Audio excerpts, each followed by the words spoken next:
The death cries of the seething sigh always sound a little bit sweeter than the cries of the chains when they break. Perhaps it's the difficulty, the challenge. The sigh is so much more dangerous than the chains ever were. Or maybe it's something in your soul, a new relief. Perhaps more loops will make it clearer. For now, there's the crossroads, the cheery lantern guiding the way. But stepping out of the gloom, these companions are familiar. And then your memory fogs over. Every victory, every defeat is crystal clear, yet the memory of these companions is hazy.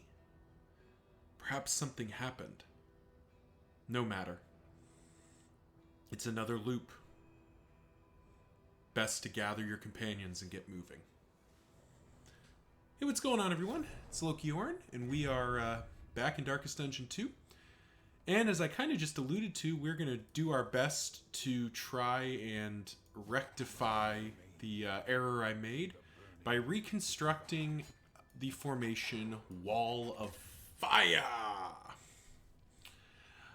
This is quite a fun formation. I'm very excited to try this out, and I think we've got kind of an interesting combination of things. So at the back line here, we've got Paracelsus, the Alchemist. That minus 33% max HP is quite scary, but that extra blight chance and crit chance is quite good. And we'll get her configured for her backline work here. Supporting her is Audrey, who's a Wanderer this time. She is Nocturnal, though, which will be good late against the Psy if it comes to it. But for now, we can just set up and have Repartee as an option. And this is where it gets fun, though. We've got a Breacher Highwayman Rogue, which is quite the formation here, and I think we'll definitely be making use of point blank shot at least once for that initial blast. And I think we probably just leave it like this. This seems quite good. Tracking shot, I'm wondering if it has more use than I've originally kind of given it credit for.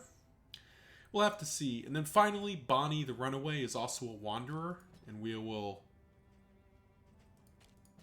slot in her relevant skills. And yeah, this is Wall of Fire. Traits.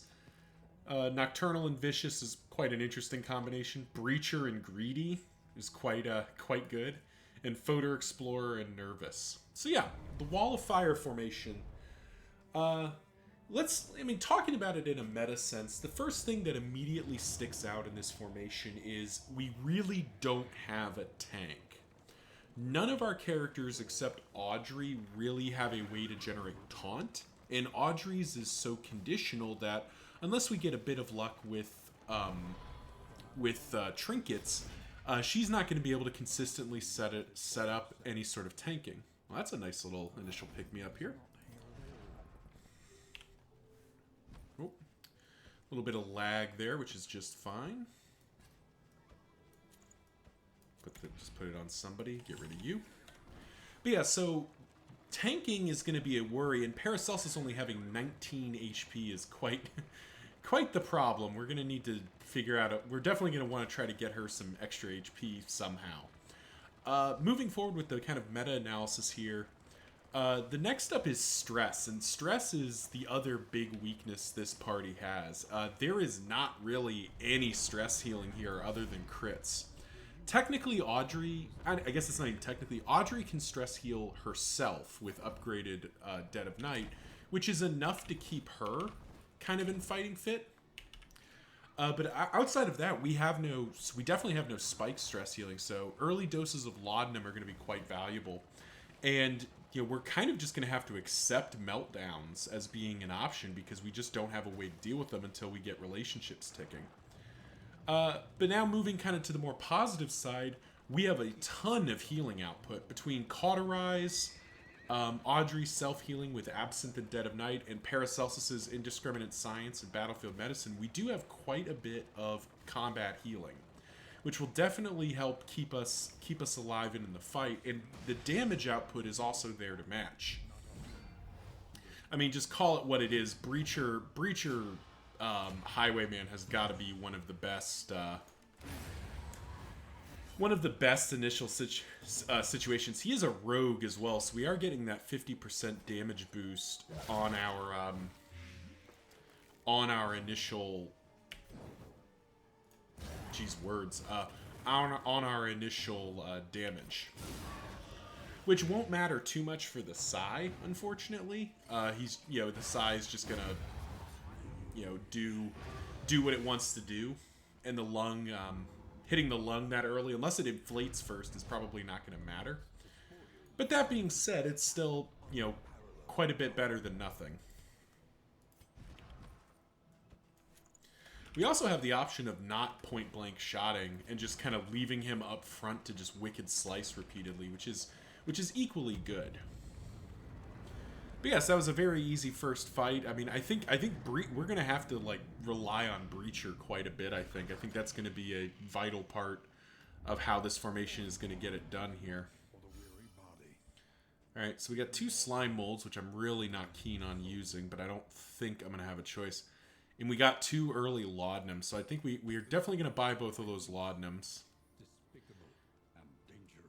So maybe we buy 1 apples and cheese. And that eats up everything. Okay. So apples and cheese will go on Paracelsus just to get her HP up to something resembling reasonable here. Put the laudanum somewhere. Probably put the restorative herbs there. Put that in. And dartboard. Probably Dismas and Bonnie. Oh, that was unfortunate. Book burner. Well, that was rude. Okay. And now we get to the real decision, mastery points here. And actually, let's check where we're going first, because that might actually kind of influence us here. All right, prodding pendant. Praise the sun. 10% positive banter for 3 assistance counters. So, prodding pendant is not bad. 15% chance to just go first on your next turn, but it's not very exciting. I don't think the Shroud is what we immediately want here. Praise the Sun, though. 10% extra chance for positive banter will be quite powerful. And we could try to take down the Harvest Child. I haven't fought the Harvest Child in a while, so maybe I need to sack up and do that. And if that's the case, then what do we want against the Harvest Child? What do we need against the Harvest Child? No, we could increase point blank shot, but we're not going to be able to consistently do that. We could set up wicked slice. But I actually think we probably upgrade Dragonfly for the extra damage output. It's either that or Cauterize, but I think Cauterize is good enough as is, so I think we upgrade Dragonfly here. The alternative would be like Smoke Bomb? Smoke Screen?